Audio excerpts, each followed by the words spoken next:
ஈசன் என்றால் தேவனுடைய இளவரசன். இனி நீ ஒரு ராஜா, குட்டி ராஜா, தேவனுடைய கிண்ணத்தில் இருக்கிறவன், என் ஆசைக்கப்படுவாய் என்று சொல்கிறார்.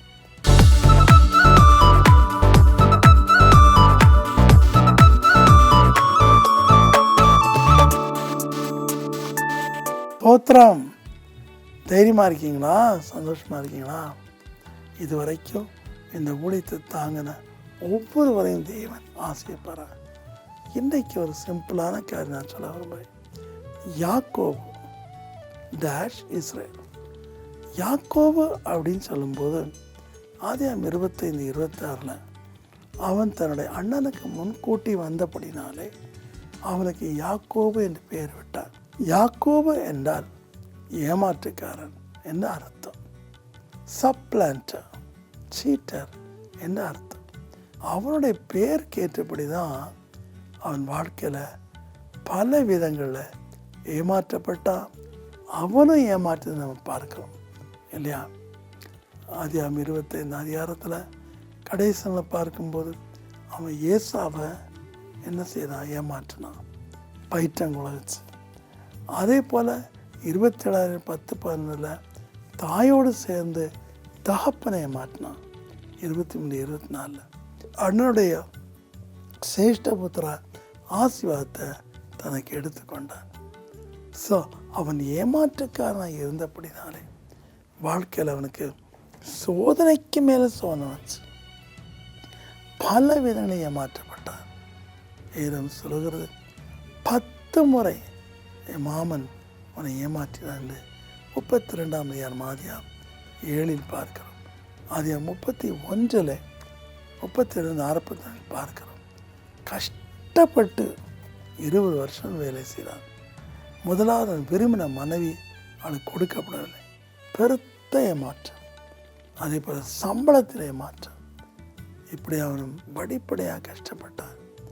தன்னுடைய மகனை அவன் விற்று போட்டு விட்டு மிருகம் அடித்து போட்டிருந்து பல வருஷமாக ஏமாற்றினார்கள். சுமார் 13 வருஷமாய் அவனை ஏமாற்றினார்கள். முடிவில் அவன் கண்ணீர் வடிக்கிறான். அப்பொழுது கர்த்தர் அவன் காட்சியளித்து, என்ன ஆச்சரியம் பாருங்க, கர்த்தர் காட்சியளித்து அவனுக்கு இஸ்ரவேல் என்று பெயரிடுகிறார்.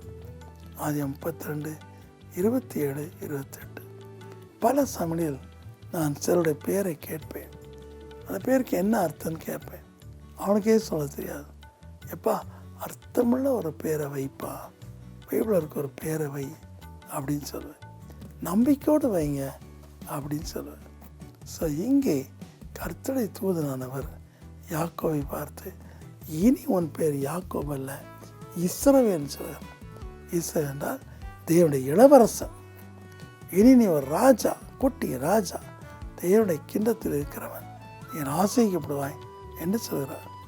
ஆம், எனக்கு பிரியமான தேவப்பிள்ளைகள், ஒன்று நீங்கள் மற்றவரை ஏமாற்றிருக்கலாம், அல்லது மற்றவர்களால் ஏமாற்றப்பட்டிருக்கலாம். எது எப்படியோ கர்த்தர் எல்லா ஏமாற்றிலிருந்து உங்களை தூக்கி எடுத்து இளவரசராய் மாற்ற போகிறார். அல்லேலூயா. அதை பெற்றுக்கொள்ளுங்கள்.